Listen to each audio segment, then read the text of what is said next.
Hello Universe, sa makapangyarihang Diyos na si Yahweh El Shaddai, sa pangalan po ng ating Panginoong Hesus at sa Banal na Espiritu Santo, binabati ko po ang bawat isa ng isang mapayapa, pinagpala, masagana at masayang buhay po para sa bawat isa sa atin. This is Fabian at nandito po akong muli upang magbahagi ng kabutihan ng Panginoon nating Diyos. Amen. Noong una po, video lang ang ginagawa ko. At ini-edit ko lang siya ngayon po. Ito po yung kauna-unahang live ko para magbahagi ng kabutihan ng Panginoon. Ito po yung living testimony ko na gustong i-share kung bakit po ako nandito ngayon sa kapanahunan na ito at nananatiling buhay, malakas at pinagpala ng Panginoon. At ang ating pong topic ay tungkol po sa sino si El Shaddai? Gusto ko po kasing ipakilala sa buong mundo na sino ba si El Shaddai sa aking buhay. At bago po ako magsimula ay nais ko muna pong magbigay ng isang panalangin upang hingiin po natin ang presensya ng Panginoon. Samahan po tayo sa mga pagkakataon na ito. At bagamat kinakabahan po ako ay tunay ngang sinasamahan po tayo ng Panginoon dahil ang kaba daw po hindi daw po mararamdaman kapag parang pag solo ka lang daw, talagang normal na mararamdaman mong kakabahan ka. Kasi ibig sabihin, nagpapasako po tayo sa Panginoon kasi kailangan natin yung tulong niya at yung kaba na yun ay hindi ko po alam kung paano ko po gagawin kasi first time ko pong live. Pero salamat sa Panginoon at ang panalangin pong ito bago po ako magsimula ay ino-offer ko po para sa lahat. Praise God. Hallelujah.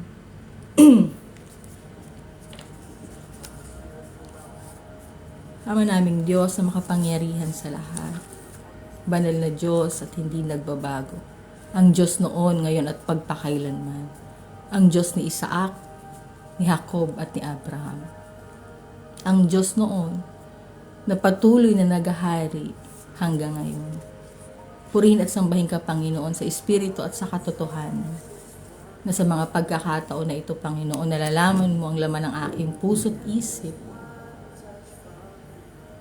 Na ang lahat ng bagay ay nagmumula lamang sa iyo. Kahabagan mo, Panginoon, ang iyong abang lingkod. Na siyang hinihiling sa iyo na ingatan mo ang pusong nagdadala ng buhay na patotoo. Na nais ibahagi sa buong mundo. Patawarin mo po ako sa lahat ng aking karumihan at pagkakasala at sa lahat po ng aking pagkukulang. Maraming salamat, Panginoon, sa dakilang kahabagan mo, sa kabutihan mo. Maraming salamat sa pahiram na buhay. Maraming salamat, Panginoon, sa mga pagsubok na amin pong nararanasan. Na kung sino man, Panginoon, nakakapanood at nakakapakinig sa mga pagkakataon na ito, ay alam ko pong naririyan ka at patuloy mo kami sinasamahan. Salamat, Panginoon, sa kabutihan mo. At kulang ang salitang salamat sa lahat ng biyaya at pagpapalang kaloob mo. Sa bawat isa sa amin, pagpalain mo, O Diyos, ang kapahayagan mong ito na magkaroon po, Panginoon, ng katagumpayan. Ang pagsama mo, Panginoon, ay hinihingi ko po sa mga oras na ito. Bigyan mo, Panginoon, ang iyong abang lingkod ng triple portion of anointing. At maramdaman po namin, Panginoon, ang presence mo sa mga oras na ito. Ang bawat salitang mamumutawid sa aking labi ay ikaw po ang Diyos na nagsasalita. Itago mo ako, Panginoon, sa iyong likuran. At ikaw po ang Diyos, Panginoon, na mangusap sa bawat isa. Sa puso't isip at kaluluwa ng bawat isa. Nahipuin mo, Panginoon, ang buhay na maramdaman po ang kaligtasan na naranasan ko rin po. Na ang liwanag, Panginoon, ng buhay na ito sa amin pong pinagdadaanan ay kulang kung wala ka. Pagpalain mo, Panginoon, ang kapahayagan mo na mapapakinggan ng bawat sa amin na magrema po sa aming buhay. Maisabuhay namin, Panginoon, at makalakad po kami sa iyong katuwiran. Itago mo ako, Panginoon, sa iyong likuran. Pahiran mo, Panginoon, ang aking labi ng iyong banal na langis. At ang bawat na mamumutawi sa aking labi ay ikaw po ang Diyos na nagsasalita. At ang kapangyarihan mo, Panginoon, ang siya nangungusap sa bawat isa. Pagpalain mo, Panginoon, ang mga pagkakataon na ito na ikaw ang Diyos na nagtakda, ikaw ang Diyos na nangungusap, ikaw ang Diyos, Panginoon, na handang magpala sa mga taong handang sumunod at manatili sa iyo. Take over, Holy Spirit. Hallelujah. And speak up, Jesus. Praise to you, Lord Jesus Christ. Hallelujah. Maraming salamat, Panginoon. At inaangkin ko po ang 100% ng katagumpayan ng kapahayagan mo. Sa pangalan ni Jesus. Amen. Praise the Lord. Hallelujah. At bago po ako simula, ang atin pong topic ay, sino si El Shaddai? Sino ba si El Shaddai sa aking buhay? Bakit po ba yun ang kong topic? Yun po ang ibinigay ng Panginoon sa mga pagkakataon na ito, na kailangan ko daw po siyang ipakilala. Sino ba si El Shaddai? Gumagawa po ako ng video, nagpipreach po ako sa video, sa private video lang din. I-edit ko siya at ipopost ko sa YouTube, then isisend ko siya sa mga group. So ngayon po, ito po yung first time ko na gumawa ng video na naka-live. So sino ba si El Shaddai sa aking buhay? Ano po ba ang ginawa ni El Shaddai sa aking buhay? Ang ating pong gospel sa topic na ito ay kukunin ko po sa kapahayagan na kaloob ng Diyos sa John 10:27-30. Ang sabi po dito sa John 10:27-30, dinirinig ng aking mga tupa ang aking tinig, at sila'y aking nakikilala, at sila'y nagsisisunod sa akin, at sila'y binibigyan ko ng walang hanggang buhay, at kailan may hindi sila malilipol, at hindi sila aagawin ng sinuman sa aking kamay. Ang aking Ama na sa kanila ay nagbigay sa akin ay lalong dakila kaysa lahat, at hindi sila maaagaw ninuman sa kamay ng Ama. Ako at ang Ama ay iisa. Praise God. So, sino nga po ba si El Shaddai? Iba't iba po ang tawag ng tao sa Amang nasa langit. May kanya-kanyang pangalan base sa relihiyon ng bawat isa. May Kristyanismo, Katolisismo, Islam, Hinduismo, Judaismo, at marami pang iba. Marami po kasing deities ang sinasamba ang tao. Pero yan po ay kanya-kanyang paniniwala base po sa karanasan natin dito sa buhay natin sa ibabaw ng lupa. At may kanya-kanya pong hinihingi ang ating espiritu kung saan po ba talaga tayo nararapat na magiging sapat yung nararamdaman natin para ilagay po natin sa espiritualidad. So,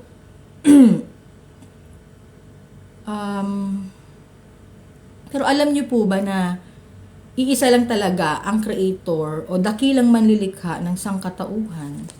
Kasi iba-iba lang po ng pangalan, pero isa lang po ang talagang creator natin. Pero sino nga po ba si El Shaddai? Praise the Lord. Kinakabahan po ako talaga.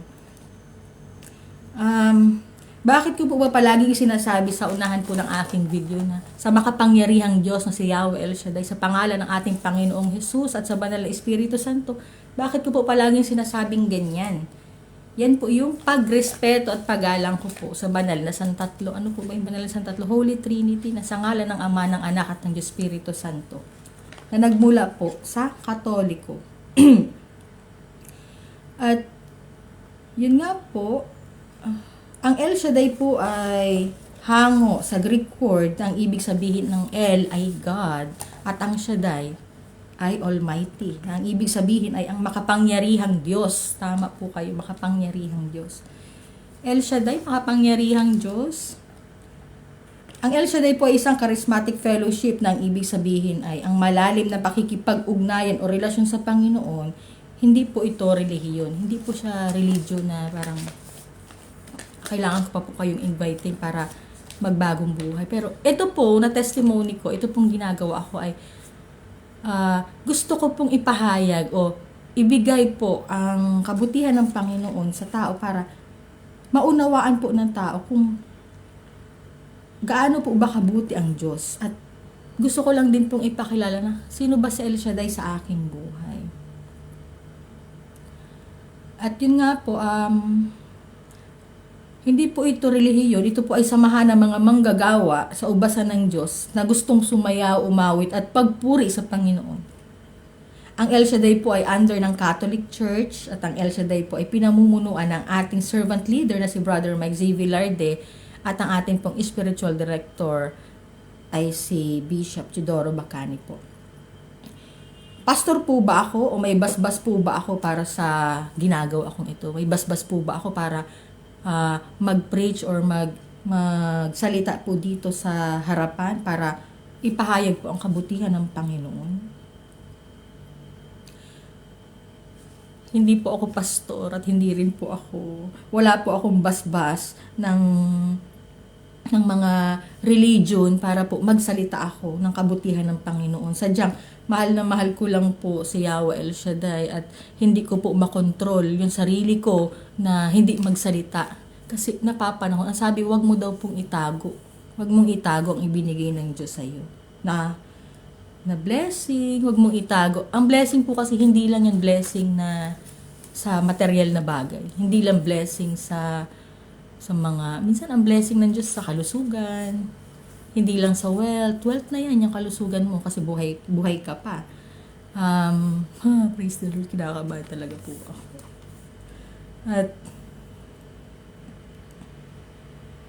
yun nga po, hindi ko po kailangan ng basbas ng kahit na sino para po ibahagi yung kabutihan ng Panginoon na nangyari sa buhay ko.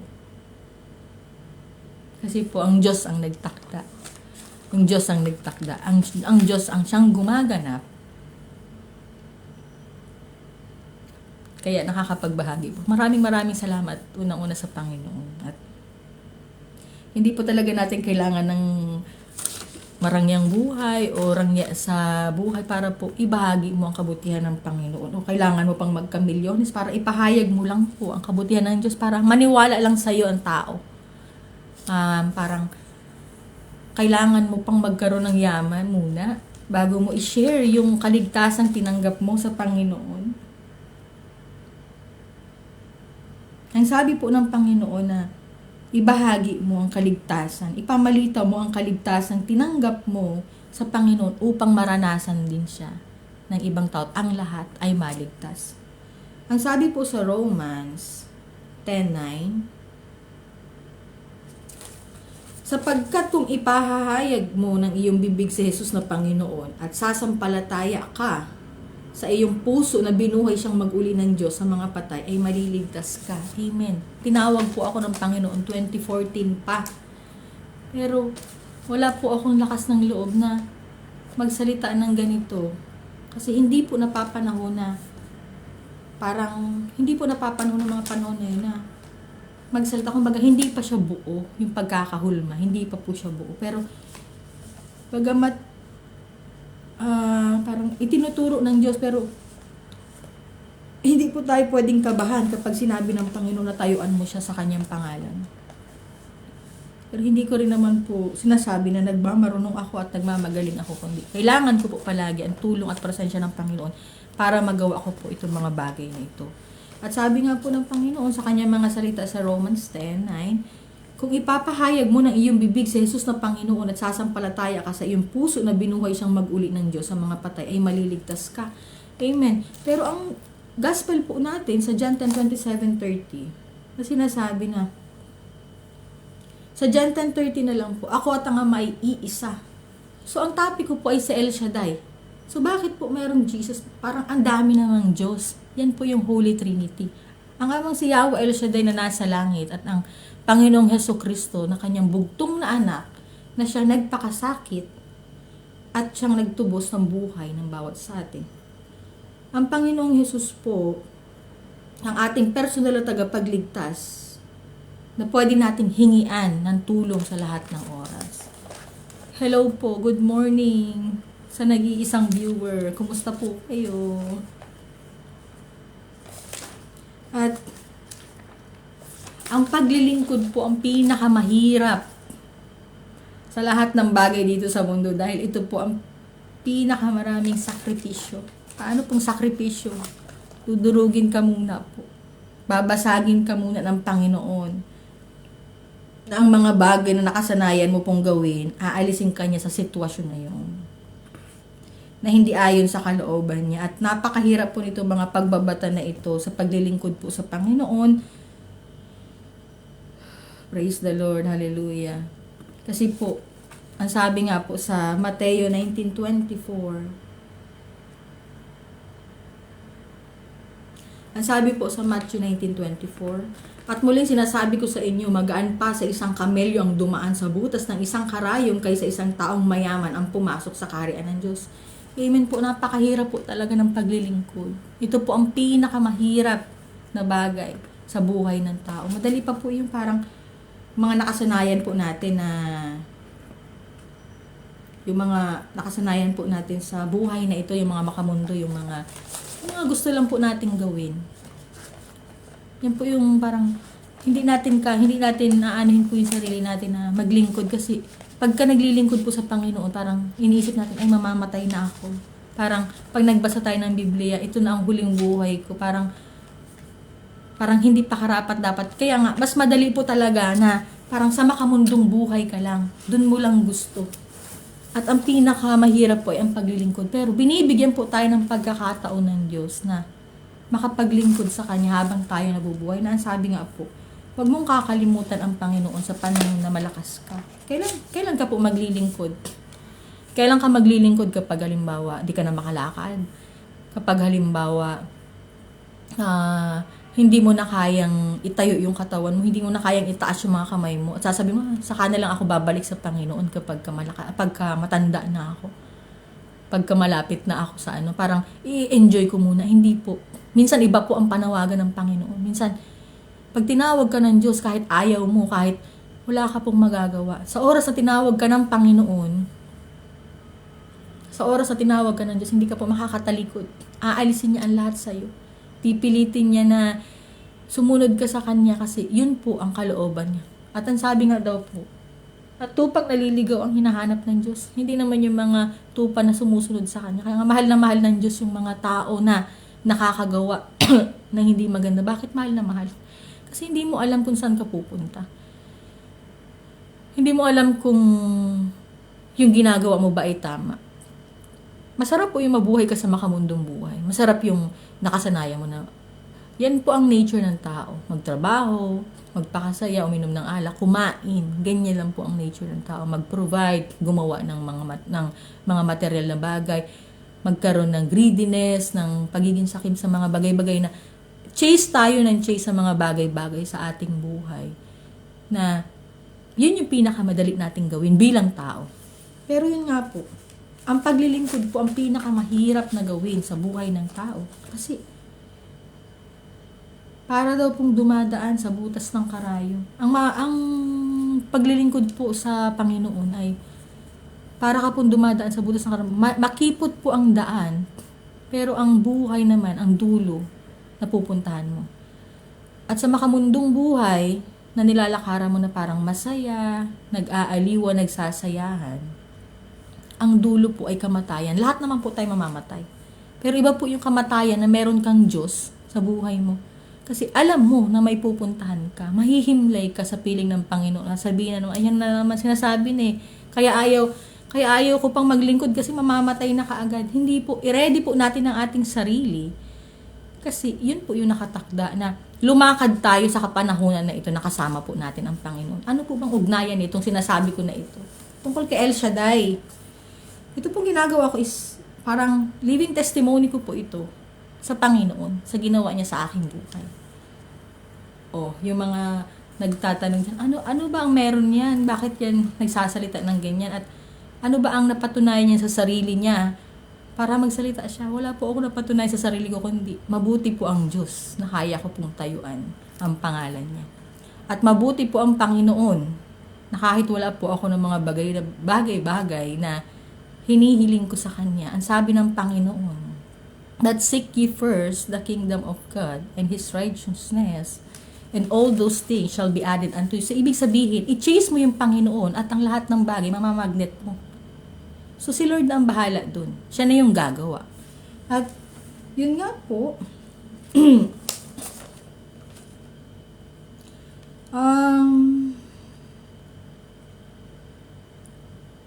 ang sabi nga daw po sa Mateo 16:24 to 25. Ito yung mapala daw po ang nagiiwan ng kanyang sarili para sa pagsunod sa Panginoon. Nagiiwan ng lahat ng bagay sa pagsunod sa Panginoon. Mapalad ka pa niya, iniwan mo na ang lahat sa pagsunod lang sa Panginoon. Ang pagiging masunurin po sa Panginoon ay isa pong malaking biyaya at pagpapalat. Iilan lang po ang nakasusunod sa kalooban ng Panginoon. Pero sabi po dito sa Mateo 16:24 to 25. Nang magkagayoy, sinabi ni Jesus sa kanyang mga alagad, kung ang sino mang tayo ibig sumunod sa akin ay tumanggi sa kanyang sarili at pasanin ang kanyang krus at sumunod sa akin. Sapagkat ang sino mang mag-ibig, iligtas ang kanyang buhay, mawawala nito. At ang sino mang mawala ng kanyang buhay dahil sa akin ay makasusumpong niyaon. Praise the Lord. Yan po ang sabi ng Panginoon. Kung sino daw po ang mag-iwan ng lahat ng bagay sa kanyang buhay, yun po ang magkakaroon nito. Iniwan mo na ang lahat, magkakaroon ka pa. Paano? Pero yun nga po ang sabi ng sumunod ka sa Kanya. Sumunod ka sa kalooban ng Diyos kasi ang paglilingkod po ang pinakamahirap. Subalit ang kalooban po ng Panginoon, pag yan po ang naghari sa buhay mo, ang liwanag ang pinapasok mo sa mundo ng kadiliman na pinagdadaanan mo sa buhay mo, makikita mo po yung sarili mo. Marirealize mo na, kasama mo pala talaga ang Panginoon. Kasama mo, totoo ba talaga? Magtatanong ka pa, totoo ba talaga? Kasama ko ba talaga ang Diyos? Kasi parang, kahit ako hindi ako makapaniwala na parang nangyayari sa akin. Huwag ka na kapatid magtanong. Minsan may mga matitigas ng ulo, tanong ng tanong. Hindi mo nga alam yung, kaya ka nga tinawag ng Panginoon kasi sinusubok niya yung pananampalataya mo kung hanggang saan mo kaya at matitiis mga bagay na ginagawa niya sa'yo. Kasi tinitingnan ng Diyos ang puso mo bilang tao kung gaano ka katatag, kung gaano ka kalakas. Ang sabi nga ng Panginoon, patatatagin muna kita, palalakasin muna kita bago kita gawing masaya. Ang sabi naman, meron naman mga reklamo ng reklamo. Ang tagal naman, puro nalang katatagan. Di ba pwede masaya naman? Minsan kapatid, parang wag natin pangunahan ang Panginoon sa buhay na gusto niya para sa atin. Wag natin siyang unahan kasi hindi po natin alam ang plano ng Diyos. Kasi masasagot mo lang yan minsan kapag halimbawa kapag lumipas na yung panahon, masasabi mo sa sarili mo, ang ganda pala ng plano ni Lord. Totoo ba? Magtatanong ka na naman. Totoo ba talaga? Maganda ba talaga ang plano ni Lord? Sa mga nag-aalinlangan po kasi na parang pinanghihinaan ng loob, lalo na yung parang hindi mo makita, na parang wala kang makita sa buhay mo, wala kang, ang binabasihan po kasi ng tao ngayon, ay yung mga material na bagay. Na parang, doon kasi nakatingin, doon nakafocus ang tao sa material na bagay para masabing pinagpala sila ng Panginoon. Pero malawak po ang espiritualidad na buhay. Parang pinalalago ka muna ng Panginoon, pinatatatag ang pananampalataya mo para pagdating ng panahon, kaya mong tayuan yung biyayang ibibigay niya sa iyo at kaya mong tayuan ang kapangyarihan ng Diyos na ipahayag mo ang kabutihan niya. So, bakit ko po nasasabi ito ngayon? Bakit ko po na gustong i-share sa El Shaddai sa buhay ko na ito, sa testimony ko na ito? Bakit po sa El Shaddai? Ang dami sa akin, huwag ka na dyan sa El Shaddai. Huwag ka na dyan sa lugar na yan kasi parang excuse me. Parang yan yung magpapamala sa buhay mo. No, syempre kasi wala silang makita sa akin na parang pagbabago. Pero minsan, yung maliliit nating gawa, nagiging tayong generational curse breaker. Anong generational curse breaker? In English mo, parang sumpa sa pamilya, sa buhay. Na yung buhay na pinagdaanan mo, na ayaw mo ng ganong buhay. Ikaw yung pinili ng Diyos para tulungan at manalangin doon. Siyempre, hindi maniniwala sa yung pamilya mo. Ayaw nila sa yung maniwala. Bakit? Wala naman sa'yo nakikita. Puro mga kaguluhan. Minsan nga, may nagsabi pa sa akin, nasa sa'yo na lang palagi lahat ng story. Parang, ikaw na lang palagi ang bida. Parang, hindi na matapos-tapos sa'yo. Praise the Lord, kapatid. Hindi talaga matatapos ang kabutihan ng Panginoon hanggang sa maubos ang buhay ko. At ang story ng Diyos na ginawa niya sa buhay ko ay patuloy na ipapahayag ng Panginoon sa kapanahunan na ito. Kaya, Yung nagsabi po noon sa akin na wala daw katapusan, ako lang daw lagi ang bida, na parang hindi na natapos sa mga kahirapan sa buhay. Pero patuloy pa rin daw po sa paglilingkod. Ay mabuti po talaga ang Panginoon. Kahit ano na po mga pagdudusa ang ginagawa, hindi ko po pwedeng talikuran ang panawagan ng Diyos. Kasi mabuti po si Yahweh El Shaddai sa aking buhay. So yun nga po. Kapag po ba, kung halimbawa sinusubok na po ba tayo ng buhay, dumating na po tayo sa sagad, na halos wala ka nang mapuntahan, tapos inaakala mong tinalikuran ka ng Panginoon. Tatalikod ka din po ba sa panawagan niya sa'yo? Iiwanan mo ba siya sa panahon na sinusubok ka niya? Sinusubok niya ang pananampalataya mo? Talaga bang tapat ka sa kanya, kapatid? Ito po yung pinakamahirap. Hihintayin mo ba siya sa panahon na itinakda niya para sa'yo, o mapapagod ka at susukuan mo ang sinimulan mo na paglilingkod sa kanya? Nagsimula ka nung medyo bata-bata ka, hanggang ngayon matanda ka, naglilingkod ka pa rin, susukuan mo, puro lang simula. Tapusin mo, kapatid, ang paglilingkod hanggang sa matapos ang buhay. Kasi ang Diyos sasamahan ka hanggang sa huli. Ang sabi nga po ng mga salita ng Panginoon na kung sino daw ang mananatiling wakas, kung sino daw ang mananatili hanggang wakas, ay siya pong maliligtas. Amen po ba? At kilala mo nga ba ang Diyos na pinaglilingkuran mo? Ikaw, kapatid, kilala mo ba talaga ang Diyos na pinaglilingkuran? Gaano ba kalalim ang ugnayan mo sa Panginoon? Meron dyan magsabi, ay, sa Diyos na naman, malapit na yan malapit na yung mamatay. Hindi po. Kasi minsan, nire-restore ng Panginoon, nire-reset ng Panginoon ang buhay ng tao na akala lang natin parang hanggang dun ka lang. Pero minsan, ibabalik ka niya sa parang zero, and then, binigay niya sa'yo yung wisdom bago ka makapagsimula. Na parang, eto, panahon na para mabuhay ka. Kasi, kumbaga, eto na yung moment mo. Gawin mo para sa sarili mo. Hindi lang, meron po kasing kanya-kanyang timeline ang tao. Hindi pwedeng sabihin na, parang kailangan pag bata ka, mag-chase ka muna ng yaman bago makuha mo yung tagumpay hanggang sa ganito. Parang ikaw mismo ang nag-organize ng buhay mo. Pero ang author natin, si Yahweh El Shaddai, ang Diyos na makapangyarihan sa lahat. Ang author po natin, ang Panginoon. Siya ang gumagawa ng story sa buhay ng bawat isa sa atin. At dito po sa topic na ito, ay meron po akong 4 na ginawa na pag-aaralan po natin para maipakilala po ang Panginoon. O si Yahweh El Shaddai na aking Diyos na pinaglilingkuran. Ma-share ko po yung kabutihan niya sa aking buhay. So dito po sa number 1, gaano ba kadakila si Yahweh El Shaddai sa buhay ko? Gaano nga po ba kadakila si Yahweh El Shaddai? Ako po ba ang pumili kay El Shaddai? Ito po ba ang gusto ko talaga sa buhay ko? Ang magturo, magpahayag ng kanyang mga salita? May sahod po ba ako dito sa paglilingkod ko sa Panginoon? O ang mga misyonero po ba ay may sahod? Wala pong sahod ang mga misyonero. Wala rin pong sahod ang paglilingkod sa Panginoon. Yan po ay bukal sa puso na ibinibigay mo ang puso mo sa harapan ng Diyos. At tayo pong tao ang nagkakasala, hindi ang Diyos. Ang tao po hindi mabubuhay kung walang Diyos, pero ang Diyos po, mananatiling Diyos sa lahat ng panahon. At ano pa po ba gaano ba kadakila si Yahweh El Shaddai sa aking buhay? Kung halimbawa ikaw ba ay tinawag ng Panginoon at doon kanya inilagay, ikakahiya mo ba ang Diyos na pinaglilingkuran mo? Sa oras na tinawag niya ang pangalan mo? Gaano ba siya kadakila sa buhay mo, kapatid? Ano bang kayang gawin ni Yahweh El Shaddai sa buhay ko? Ano bang ginawa niya sa aking buhay?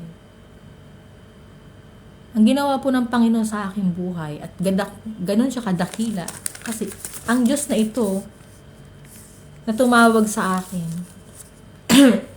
2014, ay ang Diyos na nagbago po ng aking buhay. Nagbabago ng buhay si Yahweh El Shaddai.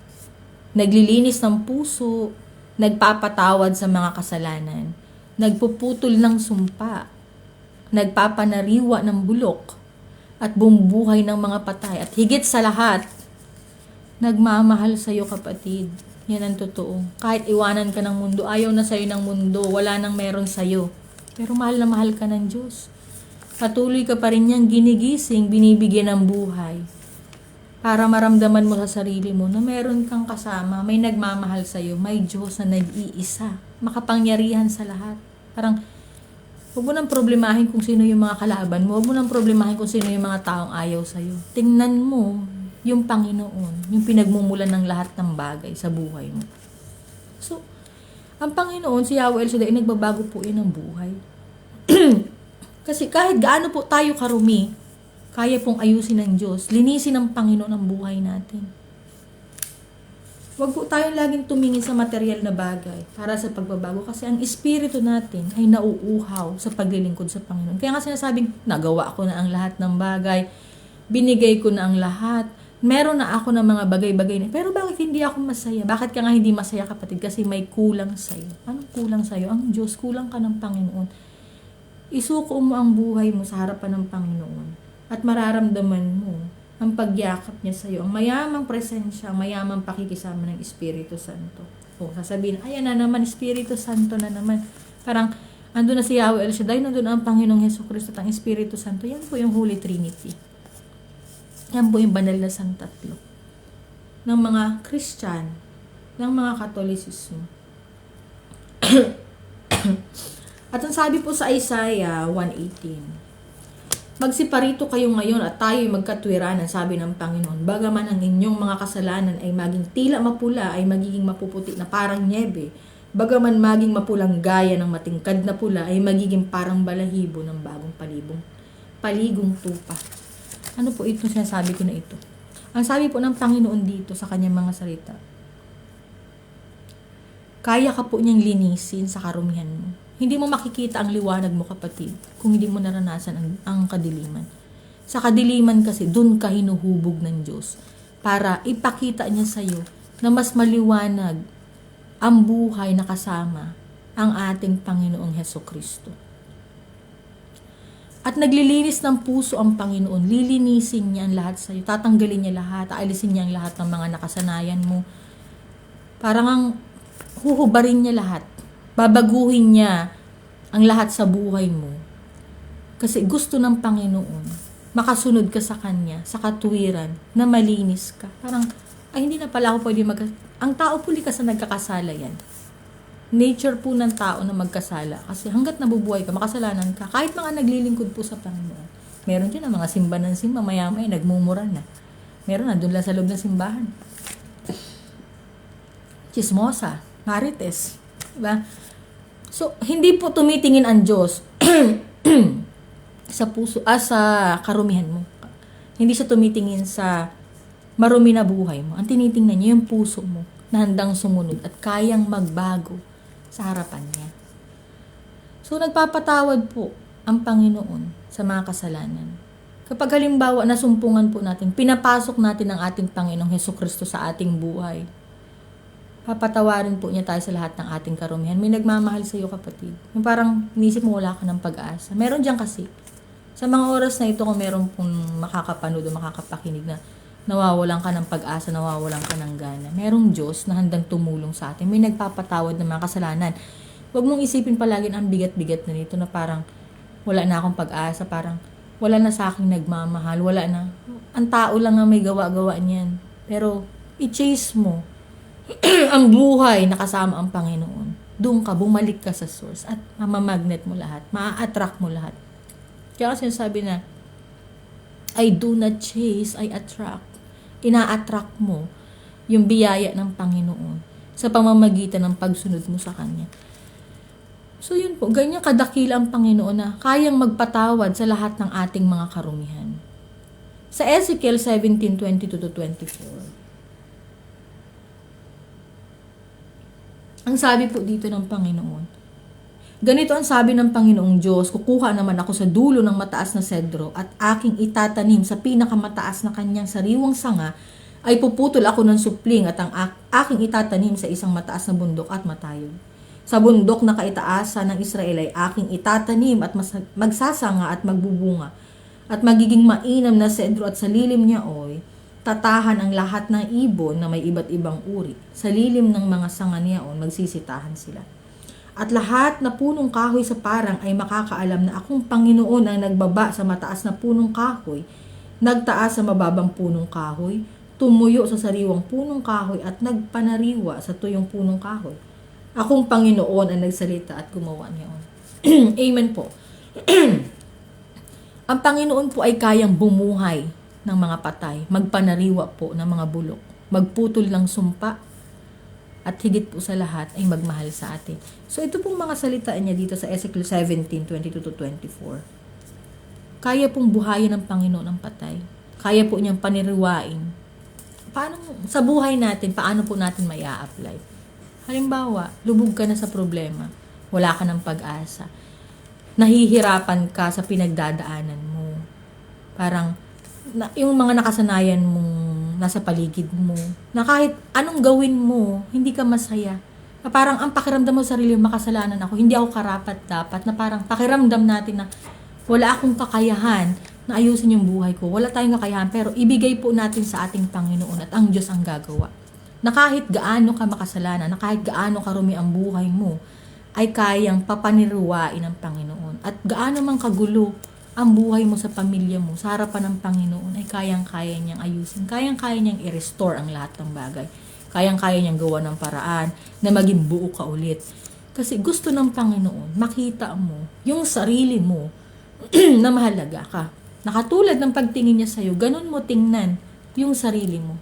Magkaroon ka ng respeto sa sarili, ibalik mo sa'yo sa sarili mo yung pagmamahal mo sa sarili mo.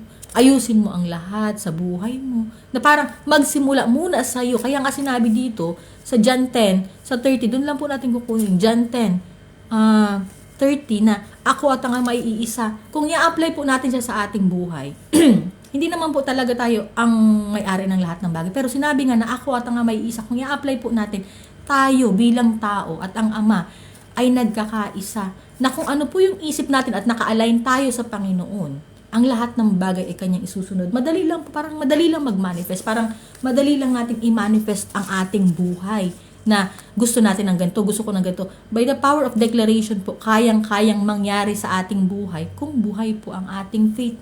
Pero minsan, may mga prayer po tayo na hindi kaagad tinutupad ng Panginoon. Bakit? Kasi ang laki ng prayer natin na hindi kaagad inire-ready ka ng Panginoon, hinuhulma ka ng Diyos ang lahat sa iyo.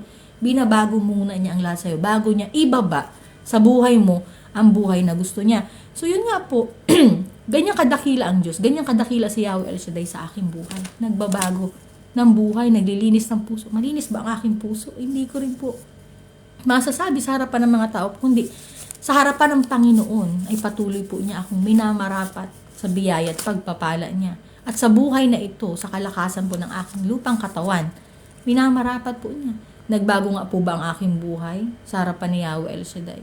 Meron po mga taong makakakita. May mga taong nakakakilala, may mga taong may mga taong nakakakilala, nakakaalam, ay, ganyan pala yung taong yan, ganyan pala yung buhay niya, ganyan pa. Meron ng mga tao na parang hindi naniniwala, naiinis sa aking pinagdadaanan sa aking buhay. Meron naman pong humahanga. Meron naman na parang hindi makapaniwala kasi bakit? Walang nakikita. Ang gusto kasi makita yung parang may milyones ka, mayaman ka sa buhay mo. Yung parang kailangan mo munang ipamigay ang lahat sa'yo bago sila maniwala. Pero hindi po. Hindi ganun ang Diyos. Ang gusto ng Panginoon, unahin mo yan sarili mo. Ayusin mo ang lahat ng bagay sa'yo. At hindi ka kasi makakapagbigay kapag halimbawa ubos na ubos ka. Pero ang hirap po kasi talaga sa totoo lang, kapag ang puso natin ay palaging nasanay ka sa pagbibigay. Pero yun nga po, sinasabi dito sa kapahayagan sa John 10:30 na ako at ang may isa. Yun po yung nakakonect lang tayo sa ating Panginoon. Hindi tayo ang Diyos, hindi tayo ang Creator. Tayo po ay anak ng Diyos dito sa ibabaw ng lupa na binigyan niya ng pagkakataon na maranasan ang kabutihan niya. At wala pong ibang mission ang tao, kundi ang maglingkod sa Panginoon. Magpahayag, magpuri, sumayaw, umawit, at ipamalita ang kabutihan ng Panginoon. So yun po, ganyan kadakila ang Panginoon na kayang magpapanariwa ng bulok. Nasabi lang dito sa Ezekiel 17 na kaya niyang kumuha ng putol na sanga at ilagay daw, kaya daw pong papaniriwain ang sanga. Ano ba itong mga sanga na ito? Puno, literal ba? Ito po yung ang Panginoon ang puno at tayo ang mga sanga na kaya niya tayong papanariwain. Ilagay sa pinakamataas. Parang simula sa pinakamababa, kaya kang itaas ng Panginoon. Kaya niyang ipakita sa iyo ang kabutihan niya.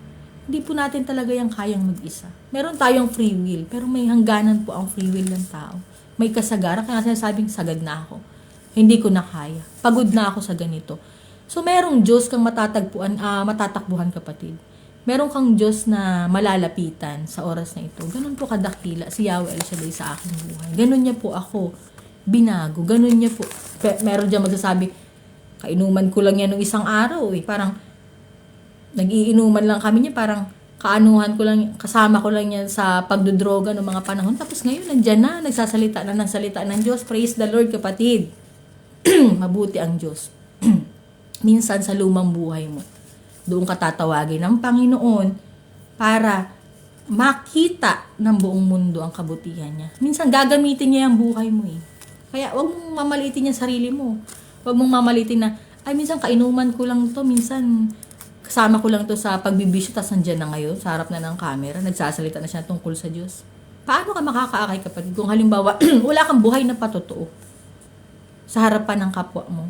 At paano mo ba ipapahayag ang kabutihan ng Diyos kung wala kang story? So, ang Diyos po ang gumawa nun. At mabuti po ang Diyos na binigyan ako ng pagkakataon na magkaroon po ako ng kaligtasan sa pangalan po ng ating Panginoong Hesukristo.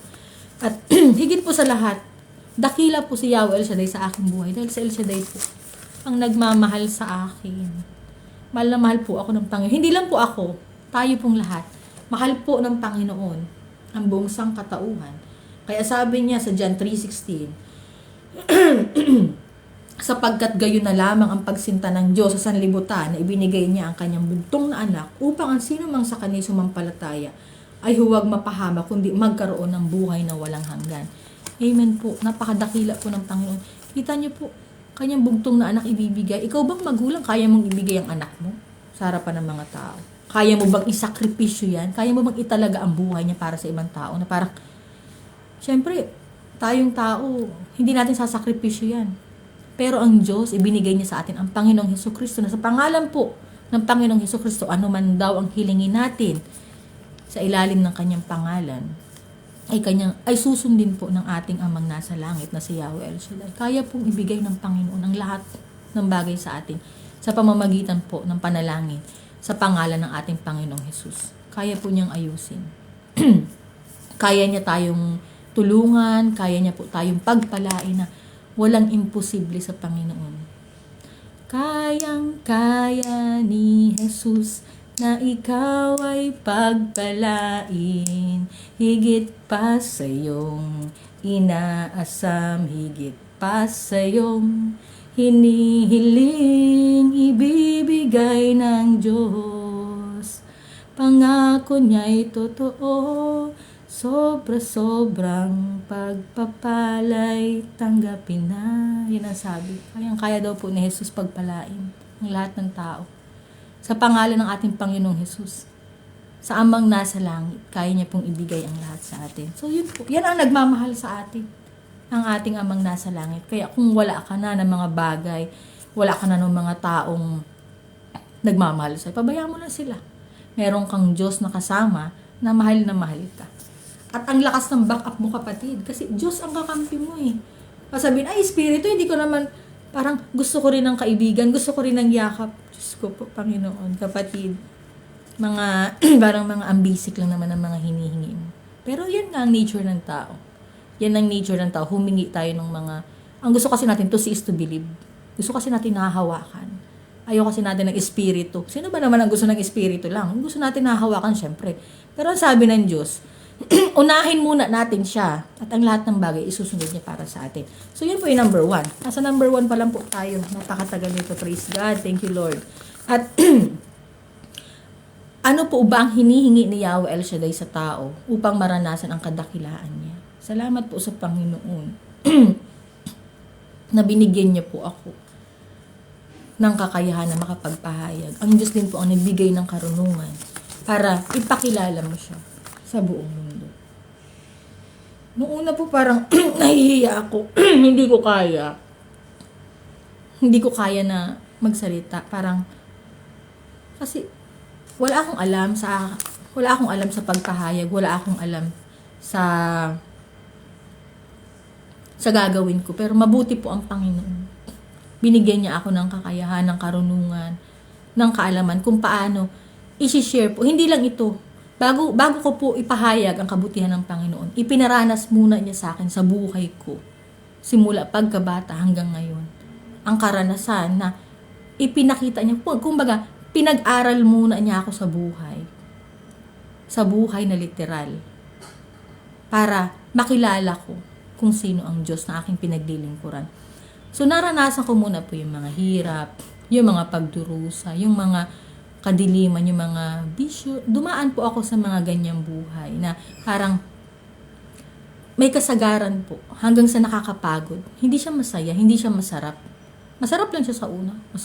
Masarap yung tawa kayo ng tao, masarap yung nandiyan kayo sa grupuhan, masarap yung may mga friends na ano. Pero may hinahanap ka sa puso mo na kulang sa'yo. May kasagaran ang tao. Pero pag sa Panginoon ka, ang kapayapaan na hindi masayod ng kaisipan, ang siyang sasapat doon na parang walang kulang, na parang sapat ang lahat ng biyaya niya sa'yo, na wala kang hahanapin. Pero ano nga po ba ang hinihingi ni Yahweh El Shaddai sa tao upang maranasan ang kadakilaan niya? Paano ba natin mararanasan po ang kadakilaan ng Panginoon? Yung katapatan mo, tinitingnan ng Diyos yan. Yung puso mo, kapatid. Kung marunong ka bang magpatawad, magmahal, umunawa sa kapwa, magpakumbaba. Kaya natin yung gawin, kaya natin yung pikin. Kaya natin ng walang emosyon. Pero tinitingnan ng Panginoon yung puso mo. Kung kaya mo ba at handa ka bang sumunod sa Kanya. Hindi niya tinitingnan yung kasalanan mo, kung gaano ka karumi. Maraming makasalanan. Mayroon pa mga mamatay tao na tinatawag ng Diyos para maglingkod sa Kanya. At nagpapatotoo na buhay ang Diyos, na kayang baguhin siya. Kasi kapag nakapatay ka nga naman ng tao, syempre, yung konsensya mo, kinakabahan ka kahit saan ka magtago. Hindi ka makakatago sa sarili mong konsensya. Pero minsan ginagamit ng Diyos yung kasamaan mo, yung karumihan mo, para magpakilala siya sa buhay mo. Para sumunod ka at maging buhay na patotoo ka sa kapwa mo na kayang magbago ng Diyos ng buhay ng tao na mayroong Diyos na kayang ayusin ang lahat ng bagay. So, sa Deuteronomy 7-9,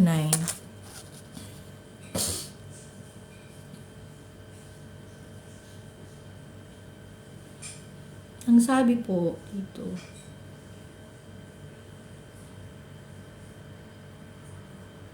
ang sabi sa Deuteronomy 7-9, praise God,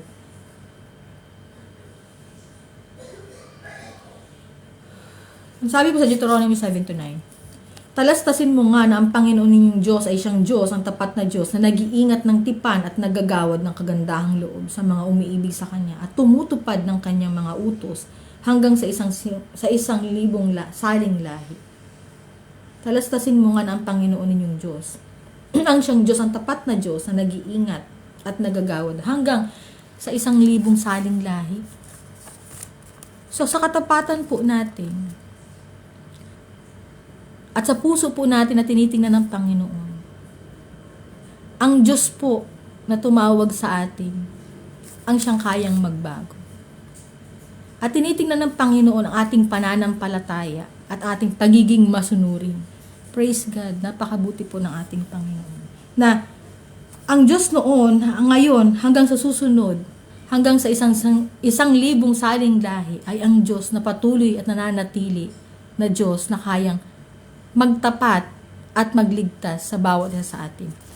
So yan po ang hinihingi sa atin ng Panginoon upang maranasan po natin ang Kanyang kadakilaan, ang ating pong katapatan, ang ating pong puso, ang pananampalataya natin, at ang ating pong pagiging masunurin sa Kanya. Sa Deuteronomy 28:1-4 po,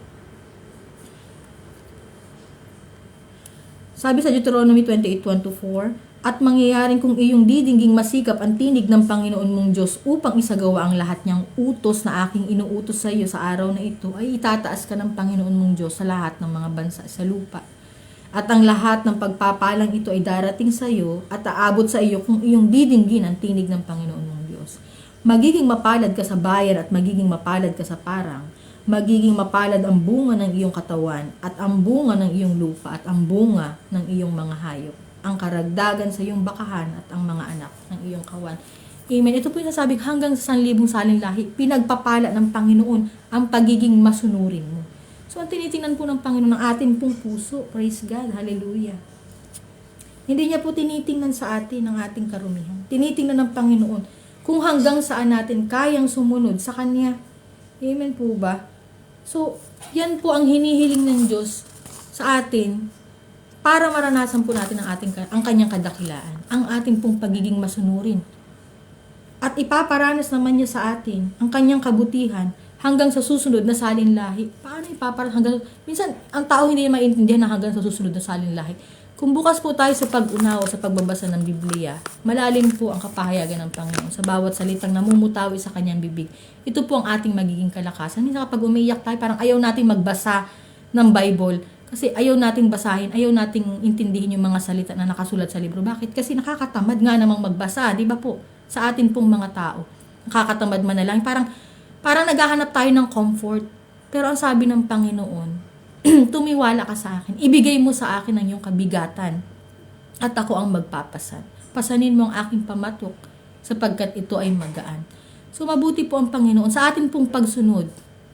Sa pagiging masunurin natin, may pangako po ang Diyos na hanggang 1,000 salin lahi natin ay pagpapalain. Hindi lang po tayo, maging yung mga anak natin. Kapag po tayo sumunod sa Panginoon sa mga pagkakataon ito, sa kapanahunan na to, yung mga anak po natin, hanggang sa mga susunod pa pong henerasyon, ay mararamdaman nila ang blessing ng Panginoon. Bakit? Merong isang tapat na lingkod na naglilingkod sa Kanya sa buong sambayan. Merong lingkod na kayang sumunod, handang sumunod sa Panginoon. At yun po ang tinitingnan ng Diyos sa atin, ang atin pong puso, ang katapatan po natin. At siya naman ang bahalang magpala sa buhay ng bawat isa sa atin. Amen po ba? So doon po, yun po ang hinihingi sa atin ni Yahweh El Shaddai upang maranasan po ang kadakilaan niya. Ang pagiging po nating masunurin. Ang sabi po sa Isaiah 1:9, kung kayo'y magkusa at masunurin, kayo'y magsisikain ng buti ng lupain. Amen po ba? May pangako ang Diyos na kaya niya pong ibigay sa atin ang kabutihan niya. Hindi lang po yung, ano ba yung buti ng lupain? Malalim po kasi na buti ng lupain. Yan po yung blessing ng Panginoon na lahat ng bagay na ating hingiin ay kaya niya pong ibigay. Minsan meron pong pagkakataon na parang, praise God, thank you Lord, maraming salamat po. Good morning, Sister Melds. Meron pong hinihiling tayo sa Diyos na parang ang bagal, ang tagal naman na magkaroon ng blessing, ang tagal naman magkaroon. Pero sa pagiging masunurin po natin, sabi ng Panginoon, sumunod ka sa akin at ipapakita ko naman sa iyo kung paano niya tayo pagpapalain. Ang blessing po, wag nating masyadong habulin. Minsan, doon po tayo dumikit sa source. Anong source? Ito po ba yung source ng mga addict, ng mga ano? Hindi po. Ito po yung source. Yung creator ng mundo, ng universe, ng buong sangkatauhan, na doon po tayo dumikit sa Kanya. Kaya ko nga po ipinapakilala si Yahweh El Shaddai kasi dyan po ako tinawag ng Panginoon. 2014 po ako tinawag ng Panginoon kay Yahweh El Shaddai. Pero hindi ko po masabi-sabi ng mga panahon na yun kasi parang hindi ko mapanindigan yung kapangyarihan ng Diyos kasi hindi ko po makita sa buhay ko na kaya niya palang ayusin ang lahat ng bagay sa akin. Tinawag niya po ako sa lumang buhay na ang gulo-gulo. Tinawag po ako ng Panginoon na tinawag niya po ako sa bisyo, sa droga. Tinawag niya ako sa pangaaliw ko sa mga lalaki. Alam mo yung Magdalena na tinawag ka ng Diyos doon sa mababang lipad. Gaano po ba kababa ang lipad ni Magdalena? Alin bang ibon ang mababa? Ang lipad. Kalapati po ba? Magdalena. Praise God. Pero sa pagiging masunurin po natin, hindi po kasi tinitingnan ng Diyos ang karumihan ng tao. Tinitingnan ng Diyos ang puso mo kung hanggang saan mo kayang sumunod sa Kanya. At ang sabi naman ng Panginoon, nung mga panahon po na yun, tinatanggal na ako ng Panginoon doon sa lumang buhay ko. Siyempre, takot na takot po ako kasi sabi ko, paano nagagawin ko? Wala na akong pera, kasi yun lang po ang source ng income ko. Ang source ng income ko ay galing po dun sa marumi. Galing sa bisyo. Galing sa bar. galing sa kaguluhan kasi yun po ang buhay ko. Hindi ko po minamaliit yung mga gano'n na ang trabaho kasi pinagdaanan ko po yan. Hindi ko minamaliit na eto yung eto yung buhay, mababa ang lipad ng mga ganito. Hindi po. Pero may gusto pong ipakita ang Panginoon na gusto ng Diyos. Hindi yan ang source of income mo. Hindi yan ang source ng lahat ng bagay. Ang source ay ako. Parang dumikit ka sa akin at ibibigay ko sa'yo. Hindi mo kailangang mag-chase. Mananalangin ka lang.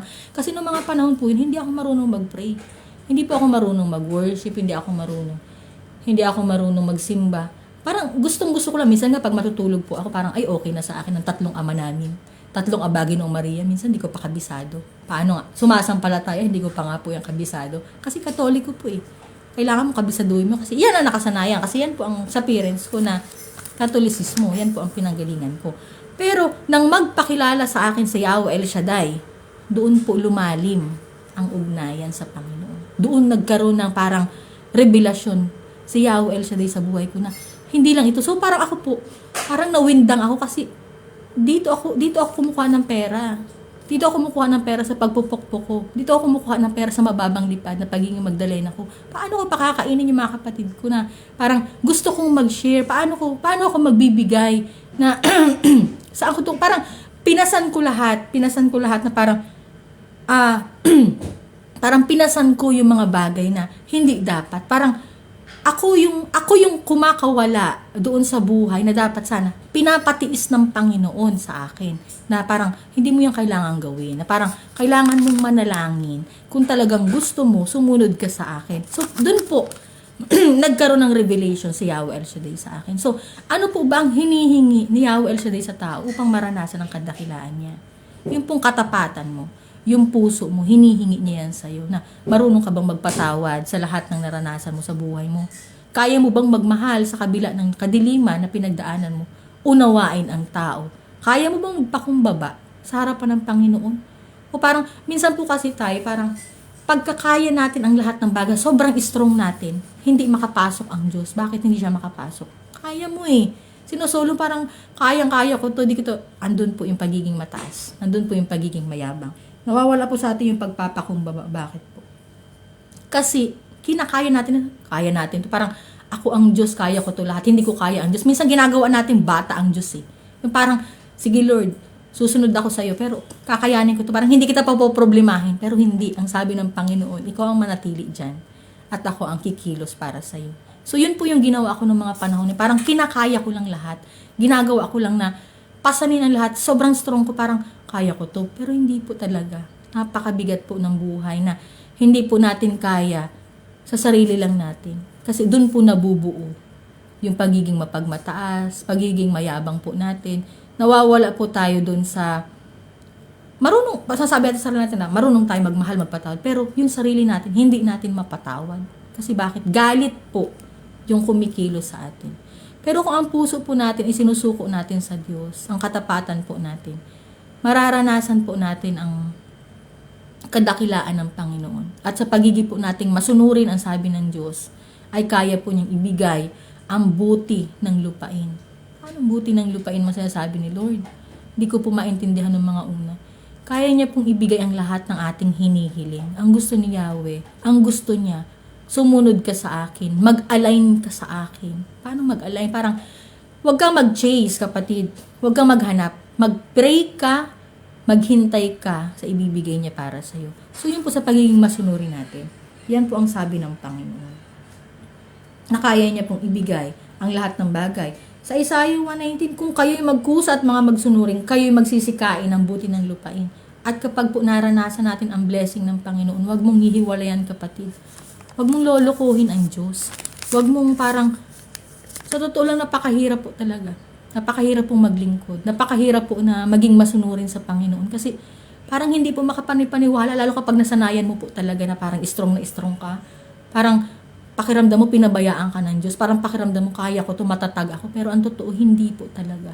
Hindi ka talaga strong, kapatid. Nagsasarili ka, kapatid. Nagmamarunong ka, ibigay mo yung buhay mo sa Panginoon. Paano ibibigay? Mamamatay na ba ako pag binigay ko? Hindi ka mamamatay. Magkakaroon ka ng buhay sa pagsunod mo. Ang sabi nga ng Panginoon, sino man daw ang nagiiwan ng lahat ng bagay para sa Panginoon at pati sarili iniwan at binigay sa Panginoon ay magkakaroon ng buhay. Bakit po? Kasi buhay ang sinusundan mo at buhay ang sumusunod sa'yo. So yung mga bagay na iniwan mo at nag-chase ka sa Panginoon, ibabalik ng Diyos yan sa'yo. Ibabalik niya yan sa'yo. Tinitingnan ng Panginoon ang puso mo sa pagdurog niya sa'yo kung magiging masunurin ka ba sa Kanya at kaya mo bang hubarin ang lumang buhay mo sa pagtitiwala mo sa Panginoon. Praise God. Yan po ang sabi ni Yahweh. Ang pagiging masunurin natin, ang katapatan natin, at ang pananampalataya natin, tinitingnan po ng Diyos yan. Para maranasan po natin ang Kanyang kadakilaan. Amen po ba? At sa number 3 po, hanggang saan daw po ba kayang dipahan ni Yahweh El Shaddai ang pananampalataya ko? Hanggang saan po ba ako ni Yahweh El Shaddai dinipahan? Yun nga po, nung una hindi ko po masambit yung El Shaddai sa mga tao. Kasi nakasanayan ko nga po maging strong. Parang may nakabara po sa lalamunan ko pag nagtatanong. Minsan nga kahit po nag-ano, parang hindi po ako makapaniwala na tinawag ako ng Diyos sa ganung lugar eh. Tinawag po ako ni Yahweh El Shaddai 2014. Nakita ko po yung pangalan ni El Shaddai nakasulat doon sa, maliit lang po kasi yung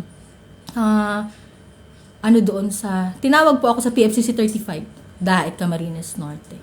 At ang nag-akay po sa akin ay teacher po ng aking anak. Noong una, ang kapal po kasi ng makeup ko noon. Tapos naka-short lang po akong maikli. Parang nagyayabang pa ako sa kanya noong time na yun kasi yung anak ko po ay grade 1. Ang sabi ko po noon, parang ipasa lang niya yung anak ko, parang bibigyan ko siya, magdo-donate ako ng ganito. Siyempre, nagyayabang ako. Parang, ano ba yung source na pinagkukuhaan ko ng yabang ko na yun? Parang, mga ilang taon po ako no parang mga nasa 20s po yata ako. Or, yan. Siya naman, tinitingnan niya kasi parang, hindi ko po maintindihan. Pero nung time na yun, malungkot po ako nung araw na nandun ako. Ang sabi niya sa akin, tara, sama ka sa akin. Gusto mo mag-choir? Ako po, kahit hindi ako magsalita sa sarili ko, gustong-gusto ko pong mag-choir. Gustong-gusto ko po nung bata ako na kumanta. Pero wala sa akin sumusuport. Parang ang hirap.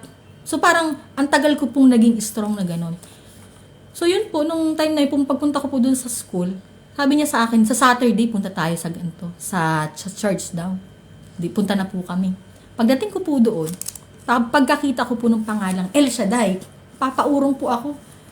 Siyempre, iba po yung buhay na nakasanayan ko. El Shaddai. Hindi ko po alam, wala po akong idea sa ano. Tapos, nag-stop muna po ako. Sabi ko sa kanya, ma'am, sabi ko, siguraduhin mo po na pagpasok ko po dito ay magiging masaya ako. Sabi ko sa kanya na, tas hindi lang siya nagsalita. Tara, inakay lang po niya ako dun sa loob. Pagpasok po namin dun, meron na sa akin nagbebeso-beso.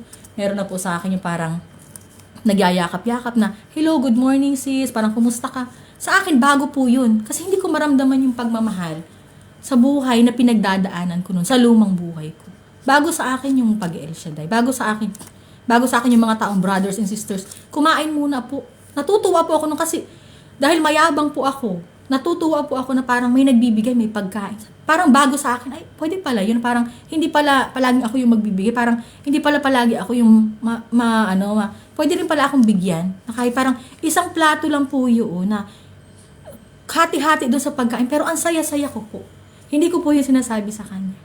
Hanggang sa tapos ng kumain, masaya, nakangiti, nagbabatian. Ngayon ko lang ito naramdaman. Sa sarili ko lang po yun ha. Pagkatapos po nung nagkakain na, nag-ready na ang lahat. Kasi may practice po yun ng choir. Para daw po sa diocesan.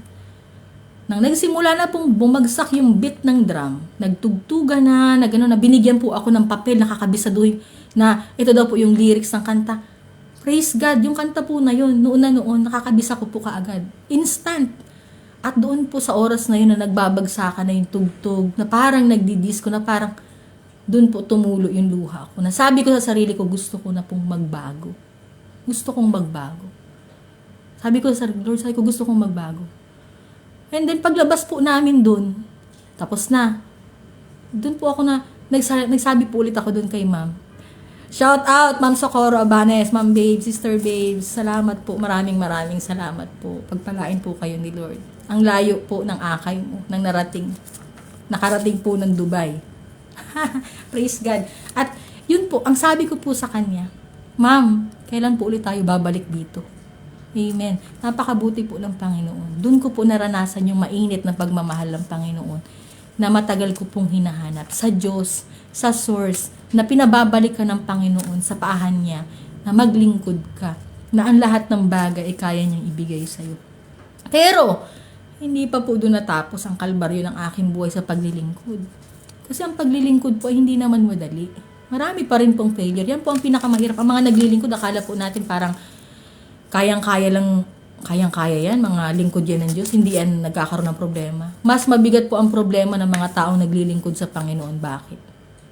Sinusubok ng Diyos ang pananampalataya mo kung hanggang saan ka magtatagal. At sa paglilingkod po natin, hinuhulma po tayo ng Panginoon. At napakabigat po ng problema.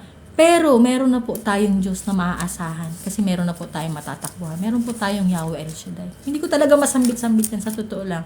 Praise God. Pero inaamin ko po ngayon sa harapan ng camera na si Yahweh El Shaddai po ang nagbago ng aking buhay. Wala kang hihingiin na kahit na sino. Noon parang nag-chase po talaga ako. Nag-chase ako ng relationship. Parang yung mga lalaki, parang gusto ko mahalin nila ako. Yung parang gusto ko po na, magtatanong pa ako sa ko, bakit wala sa akin nagmamahal? Bakit wala akong ganito? Bakit wala akong trabaho? Bakit wala po akong mga bagay-bagay na ganito? Pero hindi. Ang gusto pala po ng Panginoon ay pakita sa atin. Gusto niya makita mo yan sarili mo. At siya, ang Diyos, ay sapat na. Ikaw at ang Diyos ay iisa, ay sapat na. Sapat na kayong dalawa. Parang, ang Diyos daw ang gawin mong asawa. Ang Diyos daw ang gawin mong kanlungan. Ang Diyos daw ang gawin mong tagapagligtas ng buhay mo. Kasi ang Diyos ang pinagmumulan ng lahat ng bagay. At ang lahat ng bagay na hihingiin mo sa harapan ng Panginoon, sa pangalan po ng ating Panginoong Jesus, ay kayang ibigay po ni Yahweh El Shaddai sa atin. At yun nga po, meron naman sa akin nagsasabi no na, umalis ka na dyan sa pag-El Shaddai mo kasi malas yan. Diyan nga nasira ang pamilya mo. Diyan nga na parang nasira na yan. Kasi nagtitinda po ako ng mga panahon na bumagsak-bagsak. Bumagsak po yun. Nasabihin nila na, umalis ka na dyan yan. Kaka-El Shaddai mo yan. Kakadasal mo yan dyan. Hindi naman yan. Kaya ka nga ngayon nagkakahirap-hirap ng ganyan. Praise God. Noong mga panahon po na yun, kahit parang naririnig ko po sila, pero ayoko po silang pakinggan kasi alam ko po sa puso ko na wala akong uuwian, kundi doon lang kay Yahweh El Shaddai. Wala po talaga ako mapuntahan. Napakagulo po sa bahay. Napakagulo ng... Yung para ka naghahanap ng home sa sarili mo, pero na hindi maibigay sa'yo ng nasa paligid mo. Kasi ang totoo, wala doon sa hinahanap mo, yung tahanan na hinahanap mo, kundi nasa sarili mo at nasa Panginoon. So kahit ano pong paalis nila sa akin, parang sinusubok po nila yung pananampalataya. Naiinis na po ako noon na, sabi kang ginagawa ko po, umaalis ako doon sa mga taong pinapaalis ako sa sitwasyon na yun.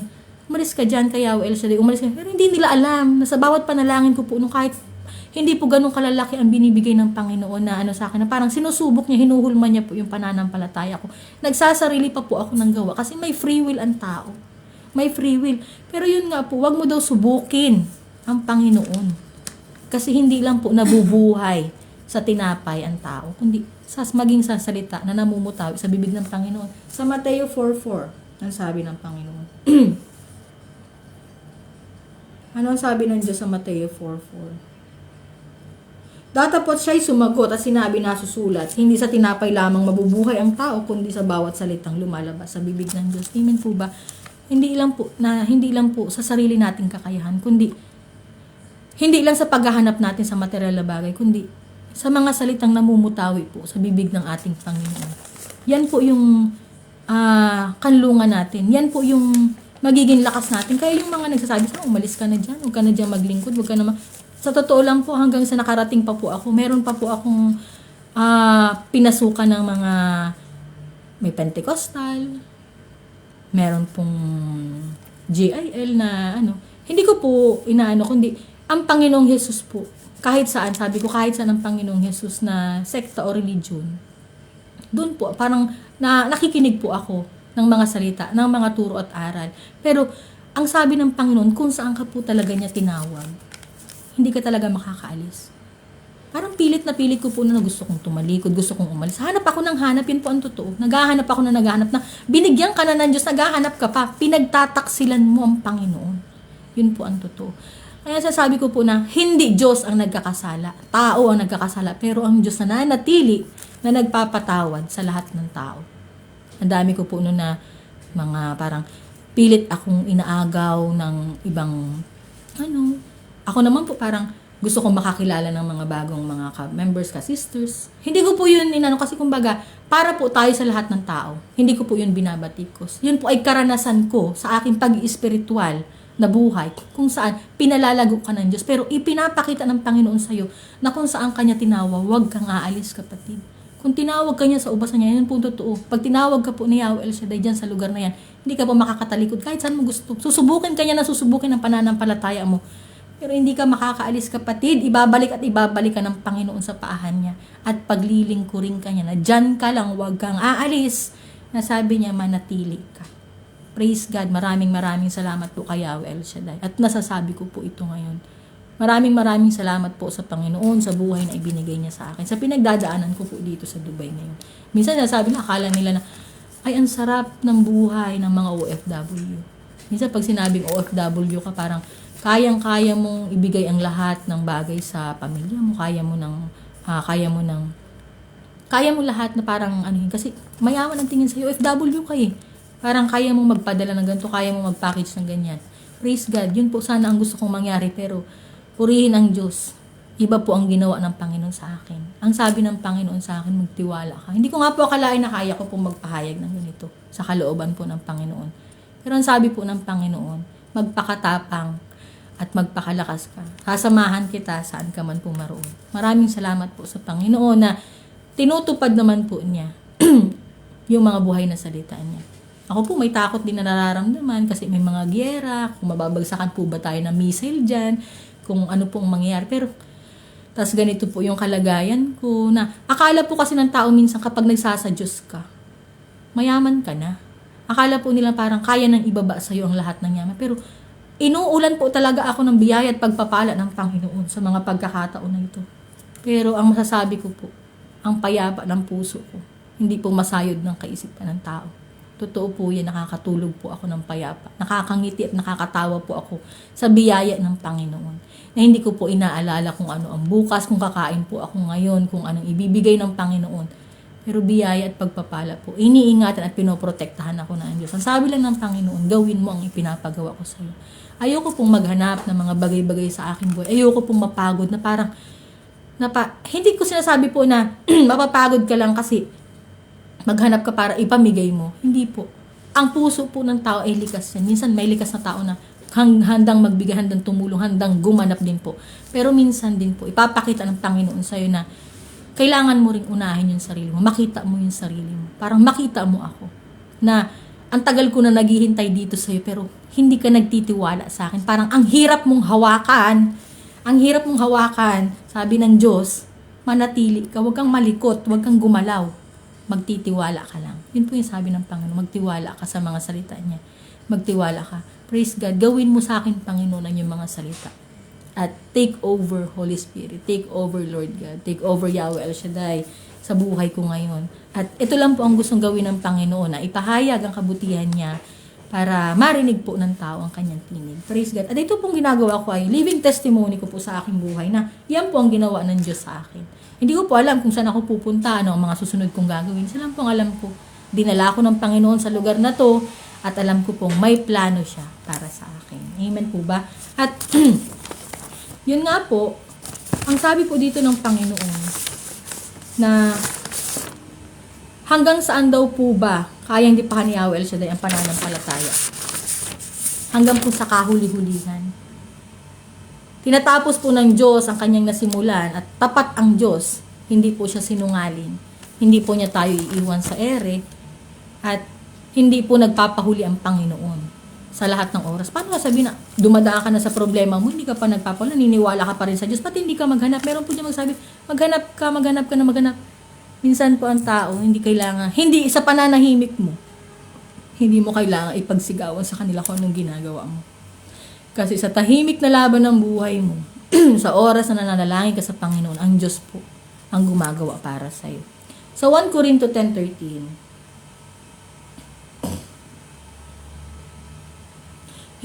sabi sa 1 Corinto 10:13, hindi dumating sa inyong anumang tukso, kundi yaong matitiis ng tao, datapwat tapat ang Diyos na hindi niya itutulot na kayo tuksuhin ng higit sa inyong makakaya, kundi kalakip din ng tukso ay gagawin naman ang paraan ng pag-ilag upang ito'y inyong matiis. Ito po yung tapat ang Diyos. Sabi po ito ni Brother Mike Velarde. Tapat ang Diyos. Alam niyo po, nung panahon na nag-El Shaddai po ako sa Ambel, mahilig po kasi si Brother Mike magbato ng mga yung tagumpay ka na. Alam mo, yung sasaluhin mo. Praise God. Nung araw po na yun, nagbato po sa ere si Brother Mike. Meron po akong nasalo na ang bigat-bigat. Ang salita po niyan, tagumpay ka. Tagumpay ka na. Alam mo yung pagsalo ko po ng dalawang kamay ko. Tinitingnan, naramdaman ko po sa kamay ko, wala po akong hawak. Pero, ano yung mabigat na hawak ko? Pagtingin ko po, wala akong hawak. Pero, praise God, hindi ko po maintindihan. Pero yun pong salita na tagumpay ka, na nararanasan ko po ngayon na bawat sa pagsubok na nararanasan ko sa kahit ano pong gawin ko, tagumpay po talaga. Ipinagtatagumpay po ako ni Yahweh El Shaddai. Wala po akong hindi kayang lusutan sa pamamagitan po ng ating Panginoon. Wala po akong hindi kayang lusutan na pagsubok kasi nagaganap po ang kalooban ng Panginoon sa pamamagitan po ng pananalangin. At yan po yung sinasabi dito na tapat ang Diyos na hindi daw po dumating sa inyo ang anumang tukso kundi yaong matitiis ng tao na hindi niya itutulot na kayo tuksuhin ng higit daw po sa ating makakaya. Yun nga po yung nasabi din. Na meron po sa kagabi na nagsabi na hindi ibibigay ng Diyos sa iyo ang bagay na hindi mo kaya. Tama po ba? Praise God. Salamat po sa taong nagko-comfort sa akin kagabi sa oras po ng aking pag-iyak. Pero yun po talaga, umiyak ako kasi nananalangin po ako sa Panginoon na magawa ko po itong bagay na ito ngayon.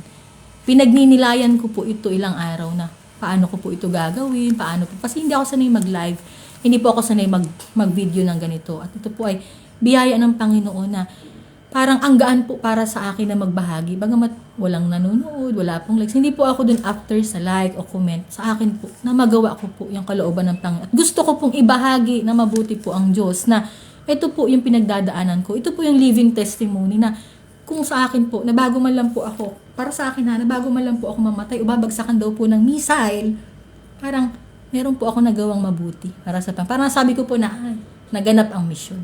Praise the Lord. Maraming salamat po sa Panginoon. At sabi po dito na hindi daw po tayo iiwan sa ere ng Panginoon dahil tapat po ang Diyos sa ating buhay na anuman daw pong hingi natin sa ating panalangin ay Kanyang ibibigay. Sa Filipos 4:19, ang sabi po dito, at pupunan ng aking Diyos ang bawat kailangan ninyo ayon sa kanyang mga kayamanan sa kaluwalhatian kay Hesukristo. Amen po ba? Yan po yung, praise God, yan po yung hanggang dyan tayo kayang dipahan ng ating Panginoon sa pananampalataya natin. Kaya pong dipahan ni Yahweh El Shaddai ang ating pananampalataya sa pamamagitan po ng ating pananalangin lang. Na ang lahat po ng ating kailangan ay kaya niyang ibigay sa pamamagitan po ng ating Panginoong Hesukristo. Amen po ba? Kaya salamat po sa ating Panginoong Diyos na meron po tayong matatakbuhan sa oras ng ating mga pagsubok. Nasubok ko po yan. Marami pong tao ang tumulong din sa akin dito sa Dubai. Marami po ang parang nahingian ko po ng tulong na sinasabi ko na sa sarili ko na ayokong nakakaabala sa tao. Ayoko po na maging pabigat. Ayoko maging kabigatan. Pero ang sabi ng Panginoon, dadalhin kita dyan sa lugar na yan. At doon kita dadalhin sa lugar na sasabihin ko sa iyo at doon ka magsasalita. Ito pong pagpapahayag ko ng salita ng Diyos, nangyari lang po ito sa akin. 4 months ago, parang ilang buwan po, ang November, kinakabahan po talaga ako. Hindi ko pa po alam. Pero ang sabi nga, pag hindi mo daw kayang tayuan ng Diyos na pinaglilingkuran mo, paano ka rin niya tatayuan sa buhay na gusto mo? Kasi may pinapagawa siya sa'yo, hindi mo magawa-gawa. Parang may inuutos ang Panginoon. Hiling ka ng hiling sa Diyos, pero yung pinapagawa niya sa'yo, hindi mo magawa. Gawin mo muna, kapatid. At siya na lang ang bahala dun sa mga hinihingi mo. Kasi alam ng Diyos ang desire ng puso mo. Pero hinuhulma ka muna niya. Binabago ka, binabasag ka, inaayos ang lahat. At ang Diyos ang nagbibigay ng mga taong gaganap sa buhay mo na magpapadala sa'yo na hindi mo kailangan pilitin. Ang kailangan mo lang gawin ay manalangin. At maraming salamat po kay Sister Melda. Imelda Ligutan Centeno, maraming salamat po unang-una. Hindi ko po makakalimutan. Palagi po ako magpapasalamat sa Panginoon sa buhay niyo po. Hindi ko po kayo makakalimutan. Praise God. Si Lord po ang bahalang magbalik ng higit po sa inaasahan niyo. Maraming salamat po. At number 4 po, ano naman daw po ang gantimpala ng Diyos na si Yahweh El Shaddai sa pagiging masunurin sa Kanya? Ano po ba ang ginantimpala sa akin ng Panginoon? Praise God, puro daw po ba kaguluhan? Hindi po. Kapayapaang hindi masayod ng kaisipan. Ang buhay na ganap at kasiya-siya, kagalakan sa puso't isip, kaligtasan ng kaluluwa, biyaya at pagpapala at buhay na walang hanggan na nagmumula sa Panginoon. Ang sabi po sa John 10:10, hindi pumaparito ang magnanakaw kundi upang magnakaw at pumatay at pumuksa. Ako'y naparito upang sila'y magkaroon ng buhay at magkaroon ng kasaganaan ito. Hindi na nandito ang Panginoon para pahirapan ng tao. Naandito po ang Diyos para magbigay ng kasaganaan sa buhay. Hindi lang puro sa kasaganaan, kundi meron po tayong maaasahan sa oras na atin pong pinagdadaanan sa buhay ng mga kabigatan. Merong Diyos tayong matatagpo. Nandito po ang Panginoon. Pumarito dito upang magkaroon daw po tayo ng buhay at magkaroon ng kasaganaan na ito. Ito po yung kaligtasan tinanggap natin sa Panginoong Hesukristo. Ito po yung, paano ka ba niligtas ng Panginoon? Ang Panginoong Jesus po, yan po ang personal tagapagligtas ng buhay ng bawat isa sa atin. Kasi siya po ang ibinigay ng ating amang nasa langit, na si Yahweh El Shaddai, dito sa ibabaw ng lupa, na nagkatawang tao, para ma-realize po natin na ang ating pong Panginoong Hesus ay naging tao at nagpakasakit po para sa atin, para sa katubusan po ng ating buhay na tayong tao na makasalanan. Na naririnig ng Panginoon na si Yahweh El Shaddai, na amang nasa langit, na ating pong Panginoong Hesus, ang kaya pong magbigay ng katubusan sa ating buhay. Na sa paghingi po natin sa pangalan niya, ay tutugunin agad ng Panginoon. Bakit? Siya po ang anak na kinalulugdan ng Diyos. Na lahat po ng ating mga kasalanan, kapag nanalangin po tayo sa pangalan po ng ating Panginoong Hesus, naririnig po ng ating amang nasa langit na si Yahweh El Shaddai. At yung pong kaligtasan na tinanggap natin sa Panginoon, ay meron pong buhay na ganap at kasiyasiya. Ano po ba yung buhay na ganap at kasiyasiya? Lagi ka lang ba masaya? Payapa ka, kapatid. Meron kang wagas na pag-ibig sa iyong puso. Meron kang biyaya at pagpapala. Kung package deal. Package deal ang kaligtasan ibibigay ng Panginoon. Wala kang hahanapin, walang kulang, wala kang yung mga broken relationships, wala kang kulang. Masakit po ang magiging tao, masakit ang buhay natin dito sa mundo. Bakit? Hindi po yan mawawala, pero merong Diyos na kayang mananggalang sa atin sa lahat ng sakit na ating mararanasan. Merong Diyos na kaya tayong dipahan kapag halimbawa nasa pain tayo. Ang gagawin mo lang, tiisin mo, kapatid, kasi hinuhulma ng Diyos yung puso mo. Binabago ka niya. Pinapasok niya yung pagmamahal para magikang buo at magikang mapagmahal sa kapwa mo. Na kung ano man yung pagdaanan mo, pinalalakas ng Panginoon ang puso mo, maging ang iyong kaisipan. Praise God. Tama po ba yung sinasabi ng Panginoon dito na ang kaligtasan po at ang kasaganaan ay isusunod ng Diyos sa Kanya, sa pagsunod po natin sa Kanya. Amen po ba? So, sa John 14:6 po, ang sabi ng Panginoon, sinabi sa kanya ni Jesus, ako ang daan at ang katotohanan at ang buhay. Sino man ay hindi makaparoroon sa Ama kundi sa pamamagitan ko. Amen. Ang linaw po ng pagkakapahayag ng Panginoon dito. Sa ating pong pagsunod sa ating Panginoong Jesus, ay meron po tayong buhay na walang hanggan. Na yun nga po, package deal na, wala ka nang hahanapin pa. Si Jesus na ang kaibigan mo. Si Jesus na ang asawa mo. Siya na ang kapatid mo, ang nanay at tatay. Ang lahat, handa kang yakapin. Mainit na pagyakap sa pagsunod mo lang sa Panginoon. At ano man ang iyong hilingin, kahit imposible, ay gagawin posible ng Panginoon. Paano mang imposibleng bagay? Halimbawa, nasa bingit ka na ng kamatayan, humingi ka sa Panginoon. Totoo po yan. Ang buhay po natin dito, wala pong saysay ang mga marangyang bagay, ang mga material na bagay sa ating buhay. Kung wala po tayong malakas na pangangatawan, kahit ano po ang rangya mo, ano ang yaman mo sa mundo. Kung bulok na yung katawan mo, parang putol na yung paa mo, hindi ka na makalakad dyan, hindi ka na namamaho ka na kasi sa sakit mo. Wala pong saysayan. Tapos doon ka magsasabi, maglilingkod ako sa Panginoon. Hindi na ako makalakad, dito na ako maglilingkod sa Diyos. Hindi, kapatid. Sana habang malakas ka pa, maglingkod ka sa Panginoon. Hanapin po natin ang kaharian ng Diyos. Ako hindi ko po gusto na tinawag ako ng Panginoon dati na sabi ko sasayaw dito, magtataas ng mga kamay. Na oo, iyan po ako ng mga panahon. Nakataas ng kamay, nakapikit ng mga mata. Pero nun nga pong panahon na kumakanta na, inaaliw po ng Panginoon ang aking puso at nagpapasalamat po akong lagi kay Yahweh El Shaddai.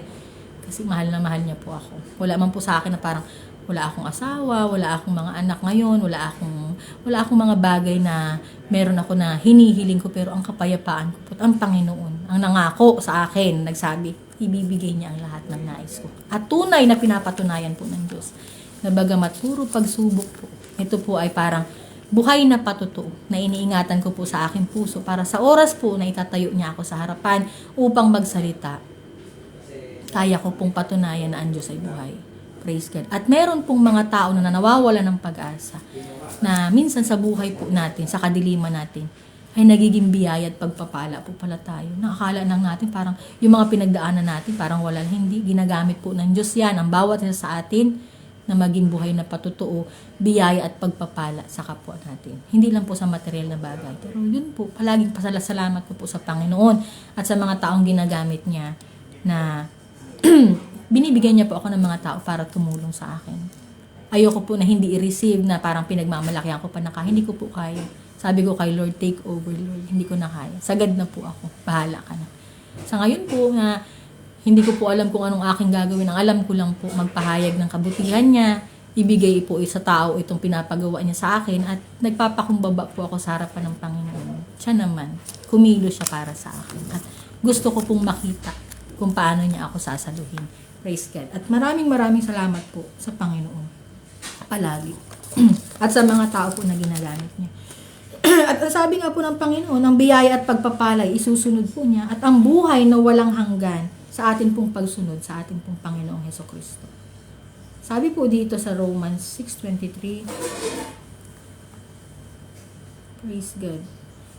Sapagkat ang kabayaran ng kasalanan ay kamatayan, datapot ang kaloob na walang bayad ng Diyos ay buhay na walang hanggan kay Kristo Jesus na Panginoon natin. Amen po. Yan po ang sabi ng Panginoon. May buhay na walang hanggan na kaloob ang ating pong Panginoong Hesukristo sa bawat isa sa ating pong pagsunod sa Kanya. At wala ka na pong aalalahanin pa.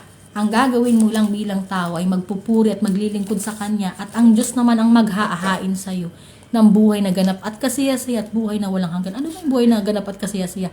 Kaya nang ayusin ang buhay mo. Halimbawa, kahit malayo ka, nagmamahal ka sa pamilya mo, wala kang kayang gawin, pero gumagawa ang Diyos ng mga imposibleng bagay na hindi mo kayang gawin. Ang gagawin mo lang mananalangin. Parang ipapanalangin mo sila. Bakit? Nagpuputol ng sumpa ng sambahayan ang Panginoong Jesus. Kasabihin na, paano nagpuputol ng sumpa? Ano po kasi yan? Energy po yan. Parang sa espiritu. Hindi po natin yan maipapaliwanag. Hindi daw po natin abot ng kaisipan ng Panginoon. Huwag nating tawaran ang kakayahan ng Diyos sa ating buhay. Huwag nating maliitin ang Panginoon. Huwag nating gawing bata. Huwag nating tayong parang ang Diyos ang susunod sa atin. Tayo po ang sumunod sa Panginoon. Praise God. Mangyari sa akin, Panginoon, itong aking sinasabi. Mangyari po sa akin na pumasok ka, maghari ka sa aking buhay palagi. Na tinatanggap ko po at isinusuko ko sa harapan ng Panginoon ang aking buhay. Bakit po ako mahihiya? Kung halimbawa na isang araw nabagsakan po ako ng missile, wala na akong buhay nun. Nabagsakan po tayo ng missile dito. Sumabog na ito. Wala na po. Pero ang buhay natin na ino-offer sa Panginoon, ang Diyos po ang nag-iingat at nagtatalaga sa atin sa posisyon na gusto niya para sa atin. Yun nga po sinasabi na ang nagpapakababa daw po ay itataas at ang nagpapakamataas ay ibababa. Alam niyo po ng mga una, para nasa Mateo 23 po yan eh. Mateo 23:12. Natandaan ko po yan. Parang pinakita po siya sa akin sa vision ko. Naiinis po ako dun sa mga tao dati. Sabi sa akin, ang mga nagpapakataas ay ibababa. Nagpapakababa dito. Kung bakit naiinis ang ganyan, ibig sabihin kasi, nasasaktan ka kasi totoo. Nagyayabang ka kasi. Parang pag mayabang ka talaga, ayaw mong tumanggap ng pagkakamali mo. Ayaw mong tumanggap ng mali ka. Parang mayabang ka talaga. Hindi tayo tatanggap ng mga salita sa atin kasi mayabang tayo, kaya natin eh. Bakit tayo tatanggap? Bakit parang kaya ko yung pagmamalakihan ko yan? Pero hindi. Minsan, ginagamit po yung mga salita ng Diyos, ginagamit din yung mga salita ng kapwa natin para mahulma tayo, marinig natin na parang tinatapik tayo ng Panginoon na kailangan mo yung ayusin at baguhin sa buhay mo at kailangan mong tanggapin. Kasi minsan, sa kayabangan po natin, hindi makapasok ang Diyos. Bakit? Sobrang strong mo, hindi, parang nanonood lang ang Panginoon sa'yo, ang strong mo, ang likot-likot mo dyan, na parang gusto ng Diyos pumasok sa buhay mo, pero hindi makapasok kasi nagsasarili ka, nagmamarunong ka. Ngayon, hindi ko na po kaya. Sinorender ko talaga kay Lord. Sabi ko, Lord, hindi ko na, sagad na ako, bahala ka na. Wala talaga po akong idea kung ano mga magaganap sa mga susunod na araw. tinanggal ko po yung pagkokontrol ko. Ang sabi ko lang, bahala na siya. Take over, Yahweh El Shaddai. Take over, Yahweh El Shaddai. Yun lang po. At nung mga panahon, naiinis po ako nang nagpapakata si Bawa. Kaya po gano'n na naiinis tayo kasi ang yabang. Yung yabang na yun na nananalaytay sa dugo natin na parang nandyan sa puso't isip mo, nananatili. Hindi nawawala sa'yo. Pero sa oras na tinanggap mo yan sa sarili mo, ibig sabihin, handa ka na. Nagpapakumbaba ka sa harapan ng Panginoon. Amen. At sa ating pong konklusyon, marami pong distraction sa buhay ng tao. May mga sabi-sabi po na magpapahina sa pananampalataya natin, yung mga salita ng mga nasa paligid natin. Meron pong gagamitin ang Diyos ng mga tao na parang paparinigan ka na mga kung ano-ano, para manghina ka lang. Pero minsan hindi yung panghihina, pag-lift up yun sa'yo, pag-uplift yun sa'yo, parang pag-angat yun sa'yo, parang pag nainis ka, kapag natitrigger ka, lalo mong pinapatunayan sa sarili mo na hindi ka ganun. Na parang ipapakita mo sa mundo na hindi ka ganun, na eto ka. So, yung mga ganyan, na parang pababagsakin ka bilang tao. Yung kalaban, hindi ka po niya titigilan. Hanggat hindi nila nakikitang mahina ka. Hindi nila nakikitang nagmumukha kang kawawa. Pero tapat po ang ating Panginoon. At kung kilala mo ang Diyos na iyong pinaglilingkuran, ay hindi ka pagkukulangin kailanman. At huwag mo daw pong tingnan, kapatid, ang mga pagsubok na iyong nararanasan, dahil mas malaki ang Diyos higit sa iyong pinagdadaanan. Tayuan mong lagi ang iyong pananampalataya, at sa iyong pananampalataya, dumadating ang mga himala na nakasunod ang biyaya at pagpapala ni Yahweh El Shaddai. Praise God. Maraming salamat po, Panginoon, sa kapahayagan mo ito. Hallelujah. At maraming salamat po sa mga nanood, sa napakabuti pong kalooban ng ating Panginoon na ganap po ang kapahayagan na pinagnilayan ko po ng ilang araw. Salamat po sa ating Diyos na nagbibigay po ng kalakasan sa akin para magsalita.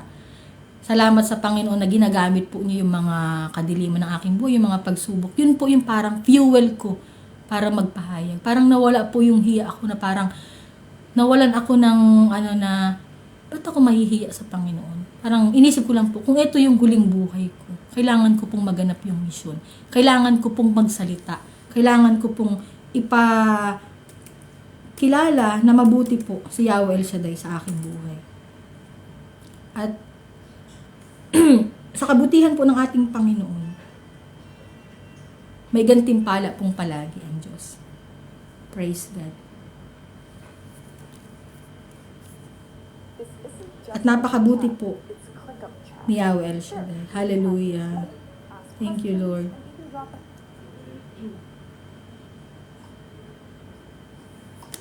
Amen. Hallelujah. Maraming salamat po, Panginoon, sa mga pagkakataon na ito. Sa oras na ito na ipinagtagumpay mo, Panginoon, ang kapahayagan mo. Salamat po, Panginoon, sa pagsama mo sa iyong abang lingkod. Maraming salamat po sa mga nakapanood at nakapakinig na inaabot po ng aking tinig. Maraming salamat, Panginoon, sa mga pagsubok na aking nararanasan. Na palagi ka pong naririyan, sinasamahan mo ako. Salamat, Panginoon, sa lakas ng loob, sa matibay na kaisipan, sa biyaya at pagpapala at sa mga pagsubok po, Panginoon, na laging may solusyon na nagmumula sa iyo. Pagpalain mo po, Panginoon, ang bawat isa na makakapanood at makakapakinig, Panginoon, ng tinig na ito.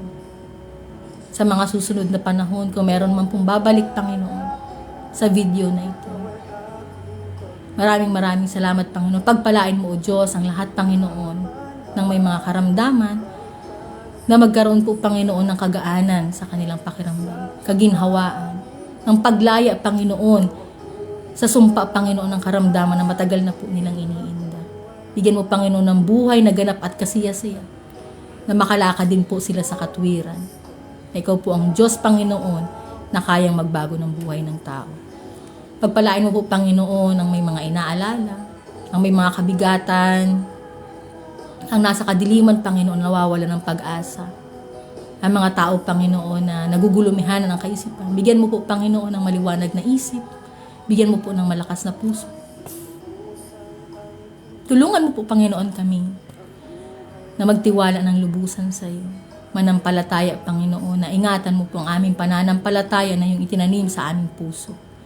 Pagpalain mo po, Panginoon, ang mga tao na tumutulong din sa akin. Na mga taong ginagamit mo para maingatan at maprotektahan, Panginoon ako. Salamat po sa tahanan na aking tinutuluyan. Salamat, Panginoon, sa karunungan at kaalaman na patuloy mo pong ibinababa sa iyong abang lingkod. Pagpalain mo po, Panginoon, ang lugar ng GCC, ang Middle East, Panginoon, ang Iran, ang mga leader, Panginoon, ng mga bansang ito. Hipuin mo po ang puso't isip, Panginoon, na magkaroon po ng pag-ibig sa puso at maramdaman po nila, Panginoon, na ikaw po ang Diyos at ang liwanag na pinagmumula ng lahat ng bagay. Na wala po sila, Panginoon, dapat ipagmalaki sa buhay nila. Na maramdaman po nila, Panginoon, na paghipo mo, ang pagtapik mo, Panginoon, sa puso nila, na kailangan po nila, Panginoon, itigil at magkaroon ng kapayapaan sa pagitan ng mga bansang ito. Pagpalain mo po, Panginoon, ang lugar, Panginoon, ng Iran, ang Middle East, Panginoon, na inaabot, Panginoon, at nasisira, nasasalanta, Panginoon, ng giyera na ito. Ang mga tao na nadamay. Bigyan mo, Panginoon, sila ng kapayapaan sa puso't isip, yung takot nila, Panginoon, sa mga oras at pagkakataon na ito. Sa kakulangan, Panginoon, sa pagkain, dahil sa giyera, sa pagbagsak po ng ekonomiya, Panginoon. Pagpalain mo po, Panginoon, ang mga leader na ito. Na makita po nila, Panginoon, yung mga tao nila na nahihirapan mo. Itigil mo, Panginoon, at bigyan mo po, O Diyos, ang kaisipan nila, Panginoon, ng karunungan na maunawaan po nila, Panginoon, ng nais. Na kailangan po nila, Panginoon, na payapain ang giyera na ito. Para wala po, Panginoon, mga taong madamay. At bigyan mo po, Panginoon, muli ng panibagong buhay, ang panibagong kinabukasan, ang mga nasalanta ng giyera. Ang mga taong natatakot, Panginoon. Ang mga buildings, Panginoon, na nasira. Ang mga establishments, Panginoon, na nasira. Bigyan mo muli sila, Panginoon, ng pag-asa.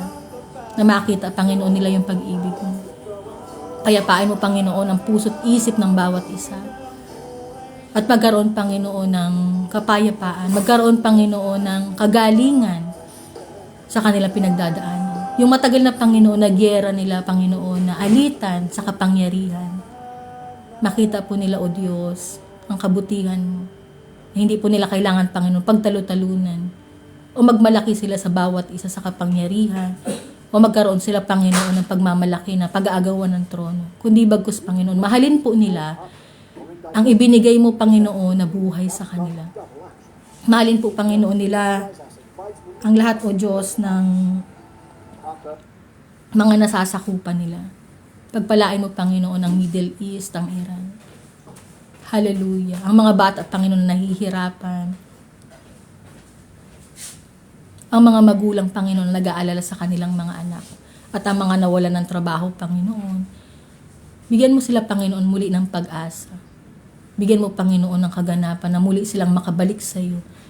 Sa paghingi po, Panginoon, ng tulong na ikaw po, O Diyos, ang kayang magpawi, Panginoon, ng kaguluhan na ito. Hallelujah. At ang lahat, Panginoon, ang nahihirapan sa mga pagkakataon na ito. Buksan mo, O Diyos, ang durong awan ng langit. Buksan mo po, Panginoon, ang panibagong buhay sa puso't isip ng bawat isa. Bigyan mo, Panginoon, ng kapahingahan ang mga leader na ito. Na mag-post sila, Panginoon. Ma-realize po nila, O Diyos, na mali po ang kanilang ginagawa at ang kanila pong ipinaglalaban. Nabaguhin mo, Panginoon, ang kanilang kaisipan. Na ang kaisipan, Panginoon, sa kanunuan hanggang ngayon na dala-dala nila ay magkaroon po, O Diyos, ng panibagong mandato ng kaayusan. Tulungan mo ako, Panginoon, sa panalangin na ito. At bigyan mo, Panginoon, ng katagumpayan. Hallelujah. At ang lahat po, Panginoon, nakakapakinig, nakakapanood, O Diyos. Ang lahat, Panginoon, na inabot po ng aking tinig. Ang mga tao po na nagtsatsaga na makinig, Panginoon, sa tinig mo. Ikaw po ang Diyos na maghipo sa kanila. Ang mga tao, Panginoon, na tumulong sa akin. At ang mga tao, Panginoon, na kumukup at ang tao, Panginoon, na ginagamit mo. Ikaw po ang Diyos, Panginoon, na magbalik ng higit pa sa kanilang inaasahan. Ikaw po si Yahweh El Shaddai, ang Diyos na tumawag sa akin. Ang Diyos noon, ngayon at magpakailanman. At ang Diyos na nananatili at mananatiling nagmamahal sa akin at sa buong sangkatauhan. Maraming salamat, Panginoon. Inaangkin ko po, O Diyos, na answered prayer na po kami. Answered prayer na po ako sa panalangin na ito. At ang kapahayagan mo, Panginoon, ay magrema po sa puso't isip, kaligtasan, kapahingahan at kaaliwang, Panginoon, sa buhay ng bawat isa na makakapanood at makakapakinig. Maraming salamat, Panginoon. Ibinibigay at ipinagkakatiwala ko po sa mga kamay mo ang lahat ng alalahanin, Panginoon, at ang lahat ng ito. Sa makapangyarihang pangalan ni Jesus. Hallelujah. Alang-alang sa kalinis-linisang puso ni Maria, Panginoon. Basbasan mo, O Diyos, ang panalangin pong ito. At ang kapahayagan mong ito, Panginoon, sa pangalan ng Ama, ng Anak, at ng Diyos Espiritu Santo. Amen. Praise God. Thank you, Lord. Thank you po. Maraming salamat po.